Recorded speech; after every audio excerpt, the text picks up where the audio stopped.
नील सरोवर श्याम तरुण अरुण बारिज नयन करौ सुमम्योर धाम सदा क्षीर सागर शयन करौ सुमम्योर धाम सदा क्षीर सागर शयन।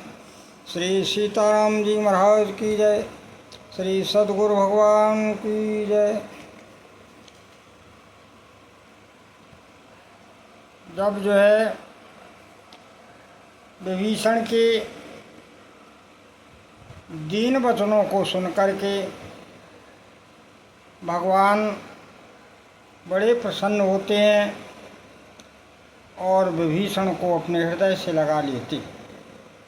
बोले दीन वचन सुन प्रभु मन भावा ओ भोज विशाल गए हृदय लगावा। और उसी समय राम जी ने विभीषण को लंका का राजा बना दिया, लंकेश नाम का संबोधन करके। गोस्वामी जी लिखते हैं, भगवान श्री राम जी ने कहा कहो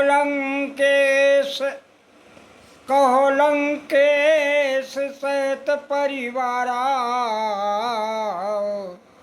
ओ कुशल कुठार वास तुम्हारा।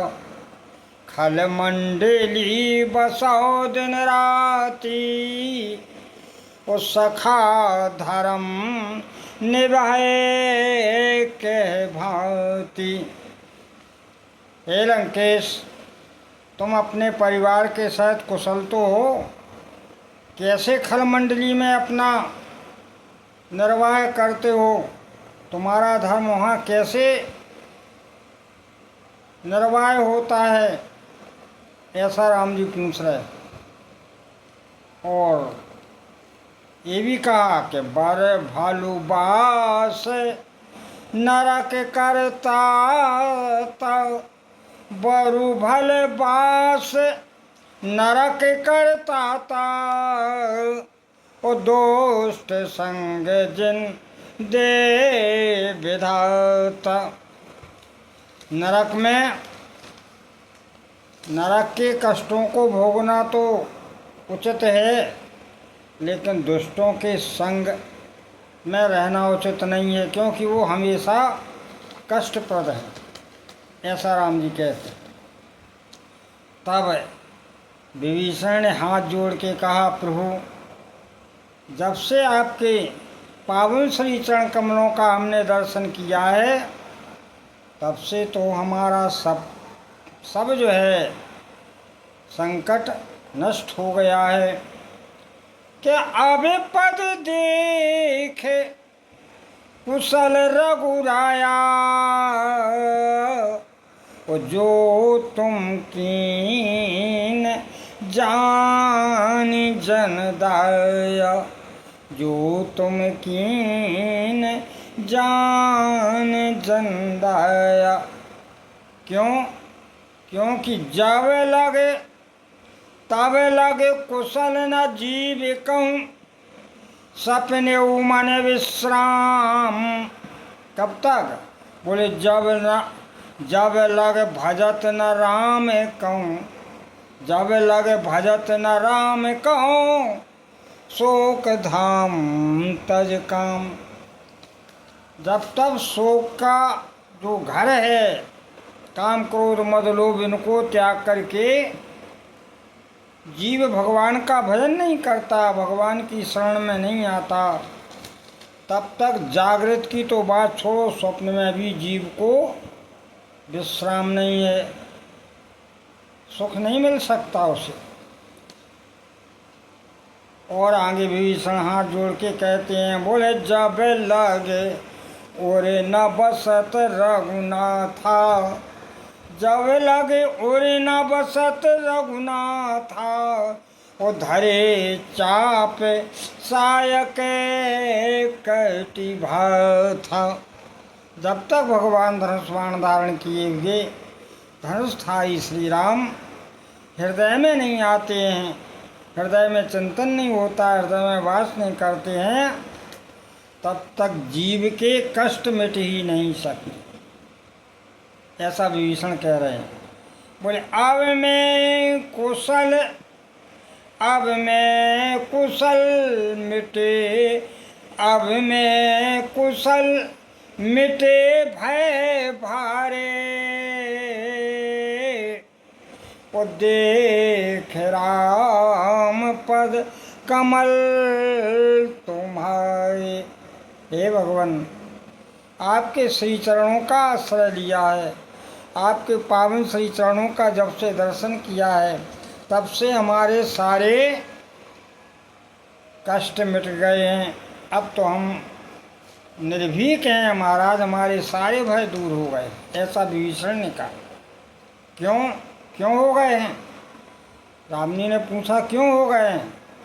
तो विभीषण कहते हैं कि तुम कृपालु, हे प्रभु, इसलिए हो गए हैं कि तुम कृपालु जा पर अनुकूला, तुम कृपालु जा पर अनुकूला, उता है न व्याप त्रिविध भवशूला।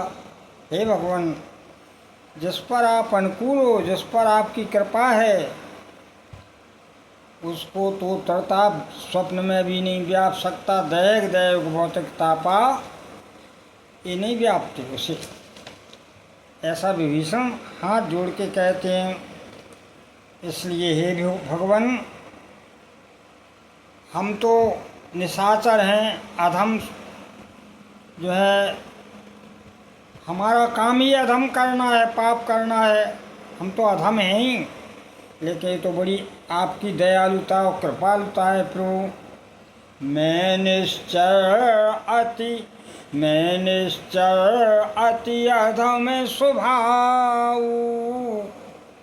शोभे आचरण कीन नहीं काऊ। हे भगवान, हमने तो आज तक कोई शुभ आचरण किए ही नहीं। इस पर भी जा स्वरूप मुनि ध्यान न पावा,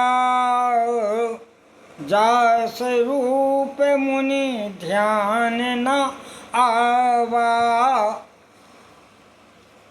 जिसके बड़ी बड़ी मुनि साधना करते हैं लेकिन प्रभु उसके ध्यान में नहीं आते हैं, ते मोए हरस ते प्रभु हरस मोहे उर्लावा।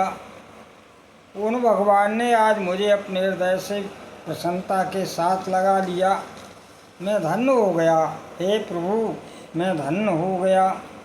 ऐसा विभीषण कहते। और आगे विभीषण बोले आओ भाग्य मम अमित अति, राम कृपा सुख पुंज। देखूं नयन विरंच सेव्य जुगल पद कंज। आज तो मेरे अहो भाग्य हैं कि जिस भगवान के दिव्य स्वरूप का चिंतन भगवान शंकर और ब्रह्मा करते रहते हैं, वही मैंने अपने चर्म चक्षुओं से दर्शन किए हैं। मेरे बड़े भाग्य हैं। ऐसा विभीषण अपने को परम सौभाग्यशाली समझ रहे हैं। तब राम जी ने कहा, अपना स्वभाव बताया राम जी ने। देखो राम जी का कितना स्वभाव, और ये भगवान शंकर ने भी समझा है। राम जी क्या कह रहे हैं? सुनहु सखा निज कहूँ स्वभाव, जान भुसुंड शंभु गिर जाऊ। बोले जो नर होए चराचर द्रोही, जो नर होए चराचर द्रोही, ओ आभे समय शरणे तक मोही। अगर कोई जीव चर अचर सभी से द्रोह करने वाला है, लेकिन फिर भी वो मेरी शरण में आ जाता है, तो फिर हम उसे प्राणों के समान उसकी रक्षा करते हैं। ऐसा भगवान ने अपना स्वभाव बताया। मतलब इसका ये है कि अतिशय दुराचारी जीव भी फिर दुराचार न करने की प्रतिज्ञा करके भगवान के सामने कह दे कि प्रभु मैं तेरा हूँ, तो भगवान कहते हैं उसे मैं साधु बना देता हूँ, मैं उसे अपना लेता हूँ। इसलिए भगवान शंकर पार्वती से कहते हैं उमा राम स्वभाव जय जाना, होता है भजन तज भाव न आना। हे देवी, जिसने राम जी के स्वभाव को समझ लिया, जिसने राम जी की कृपालुता को समझ लिया, फिर उसे तो उनका नाम ही अच्छा लगेगा, उनका स्वरूप ही अच्छा लगेगा, फिर उसे संसार अच्छा नहीं लगेगा। अब राम जी आगे कहते हैं कि हे विभीषण, तुम जैसे संतों के लिए तुम अवतार लेते हैं, तुम कहते हो कि हम अधम हैं। अधम कैसे हो तुम सारिखे संत प्रिय मोरे,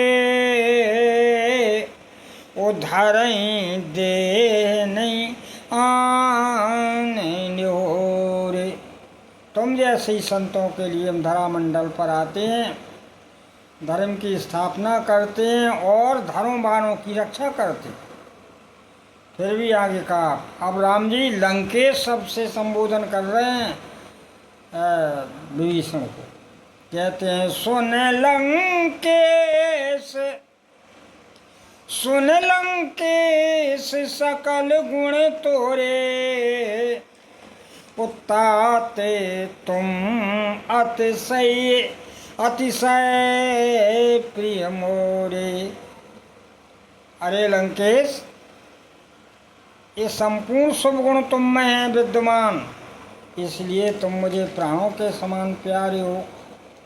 जब राम जी ने ऐसा कहा तो फिर विभीषण से नहीं रहा गया और विभीषण हाथ जोड़ करके नेत्रों में अश्रु भर लेता है और जो है भगवान की वाणी अघा नहीं रही। सुनत विभीषण प्रभु की वाणी, सुनत विभीषण प्रभु की वाणी, नहीं अघात श्रवणामृत जानी।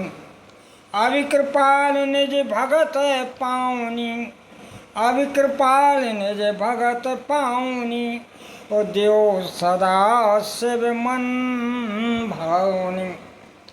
अब तो हाथ जोड़ करके विभीषण बोले, प्रभु अगर आप हमसे इतने प्रसन्न हो तो हमें वो भक्ति दीजिए शिव मन भावनी, जो भगवान शंकर को मन में अच्छी लगती है, वो भक्ति हमें चाहिए। ऐसा श्री विभीषण जी ने कहा। तो जब विभीषण जी ने ऐसा कहा तो राम ने कहा ठीक है, एवं मस्तु कह प्रभु रणधीरा। ऐसा ही होगा। और तुरंत ही आदेश किया अपने अनुचरों से कि जाओ सागर का जल ले आओ। बोले एवं मस्तु कह प्रभु रणधीरा, ओ मांगा तुरंत सिंधु कर नीरा। वो सागर का जल आ गया और राम जी उसी समय बोले कि यद्यपि सखा तब इच्छा नहीं, पर मोर दर से अमोघ जग माही। हे सखा, यद्यपि तुम्हें इच्छा नहीं है अब, लेकिन मेरा दर्शन जो है अमोघ है। जिस इच्छा से तुम आए थे वो तुम्हें मिलेगा, क्योंकि जब विभीषण चला था तो मन में इच्छा थी रावण लंकेश बनने की, लंका का राज करने की। इसलिए आकाश मार्ग से मंत्रियों को लेके आया था। इसलिए राम जी ने कहा कि हमारा दर्शन हम हो गए, तुम जिस इच्छा से आए थे पहले वो भोगो, इसके बाद हमारी भक्ति तो मिलेगी। और ऐसा कहते हुए राम जी ने उसे लंका का राजा बना। आशिकाय राम तिलक ते सारा, आशिकाय राम तिलक ते सारा, और सुमन दृष्टि नव भयऊ अपारा। देवताओं ने कलवृक्ष के फूल बरसाए। उसी समय विभीषण को लंका का राजा बना दिया गया। और कहते हैं कि जो विभीषण रावण की क्रोध रूपी अग्नि में उसके वो अपने वचनों की पवन के झकोरों से जल रहा था, ऐसे जलते हुए विभीषण को राम जी ने बचा लिया। भगवान कितने कृपाल। लिखा है रावण क्रोध अनल निज, श्वास समीर प्रचंड, उजरत विभीषण राख्यो, दीन्यू राज अखंड। रावण की क्रोध अग्नि से बचा लिया राम जी ने, वो लंका का राजा बना दिया। जबकि अभी लंका का राजा रावण विराजमान है। किसी ने राम जी से पूछा कि महाराज आपने विभीषण को राजा बना दिया और कहीं रावण शरण में आ गया तो फिर लंका का राज तो वही करेगा, फिर विभीषण का क्या होगा?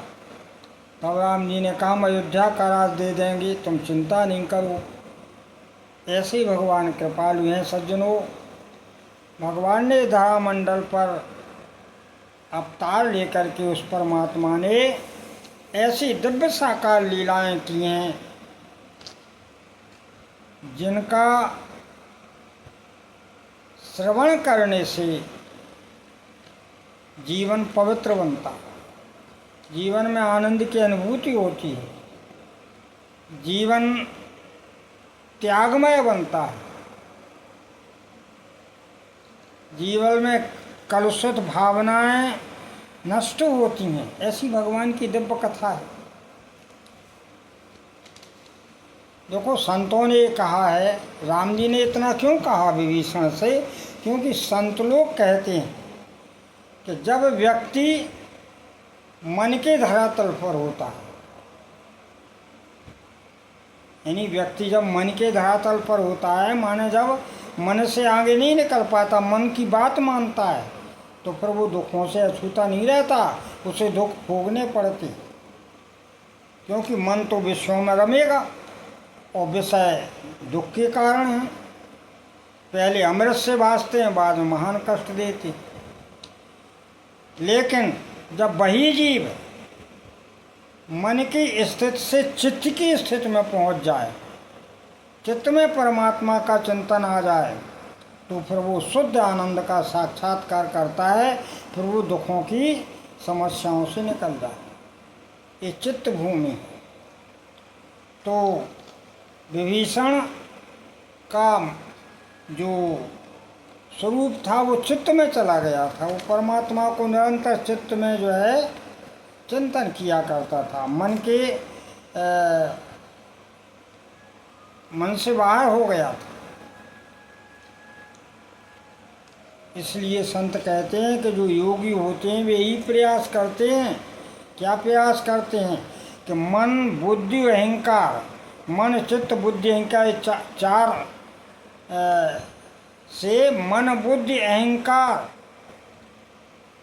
की स्थिति को पार करते हुए हम चित्त की उस स्थिति में पहुंच जाएं जहां इनके विचार ही ना, कोई विचार जागृत ही ना हो। ये संत लोग कहते हैं, योगी लोग यही करते हैं कि हम चित्त की उस स्थिति में पहुंच जाएं जहां मन बुद्धि और अहंकार के विचार आवे ही नहीं। और जब उस स्थिति में योगी पहुंच जाता है तो फिर क्या होता है? वहाँ अखंड आनंद का अनुभव, योगी को अखंड आनंद का अनुभव। तो विभीषण जो थे वो अखंड आनंद की अनुभूति में ही थे, लेकिन हनुमान जी महाराज ने जाकर के कहा कि तुम जिस आनंद में रमण करते हो वो आनंद तो हमारे प्रभु के स्वरूप में है, उसी परमात्मा ने तो अवतार ले लिया, इसलिए आओ मिलो। और इस प्रकार आज परमात्मा के स्वरूप को देख के विभीषण धन्य हो जाता है। और देखिए गोस्वामी ने एक जगह लिखी है,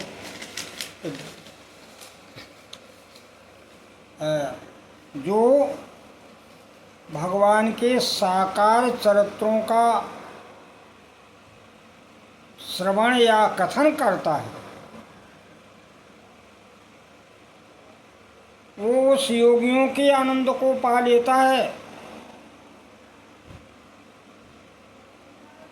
जिसे योगी लोग अनेक साधनाएं करके भी नहीं पा पाते।